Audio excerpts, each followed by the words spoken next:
for these Negroes who believe in competition.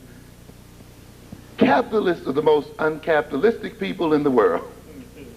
They do not believe in competition. They believe in destroying competition. They believe in creating what? Monopolies. They believe in gaining complete control. It's never been about free competition. It's been about power and control. Now let's look at what has been practiced here quickly in terms, and this comes from Theodore Cross's Black Power Imperative. I can't read them all here, but he lays out an interesting chart. He says for 300 years, the American colonies, the states and the federal government allotted untold billions of dollars of public wealth exclusively to members of the white race. And then they preached to Negroes that you're not supposed to ask for anything from the government. But ladies and gentlemen, the wealth that whites have today is the result of the government handing to them free land and free labor, by the way.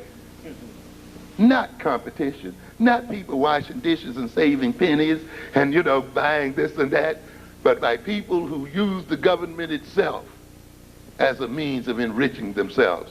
In 1675, the Massachusetts Bay Colony cedes plantation rights in 6 square-mile tracts to worthy individuals. The population of that colony included black slaves as well as free blacks. Neither were treated as worthy individuals eligible for land grant. The government was what? Giving away land. Maryland and Virginia in 1683 established 50-acre land grants to settlers who paid their own way across the Atlantic. Blacks were given a free ride in slave ships and thus were not eligible for grants. 1785, the federal ordinance of 1785 authorizes the sale of 640-acre tracts to settlers for $1 per acre. As slaves, blacks were legally prohibited from owning property. Where's your free market system, ladies and gentlemen? Where's your open market system that you have been taught to believe in? Why are you letting other people walk into your neighborhoods? Because you believe in some antiquated and never real economic ideology.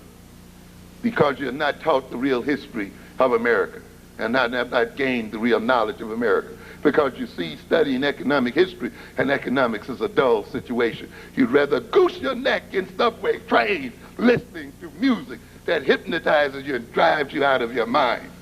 In 1850, the beginning of the massive federal land grant program for private railroad companies, outright awards of 130 million acres frequently include property for 20 miles on either sides of road beds.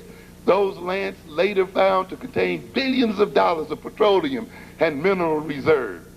Black businessmen never considered qualified to acquire, finance, or operate railroad franchises. This old General Grant that you think was a part of your liberation was president during the giveaway of millions and millions and millions of American acres to a handful of white men in terms of building the rails, giving away to one railroad as much as 158 million acres. And the government financing the development of the railroads, the government buying the bonds of the railroad and the whole bit and turning the wealth over to these white men. And they dare to talk to you about a free market and a free economy. Other railroads were given millions and millions of dollars. Learn the reality. To be truly Afrocentric, you must not only know your African history, but you must know American history, and you must know economic history the world over. It is not enough for you just to know about Africa, the history of Africa.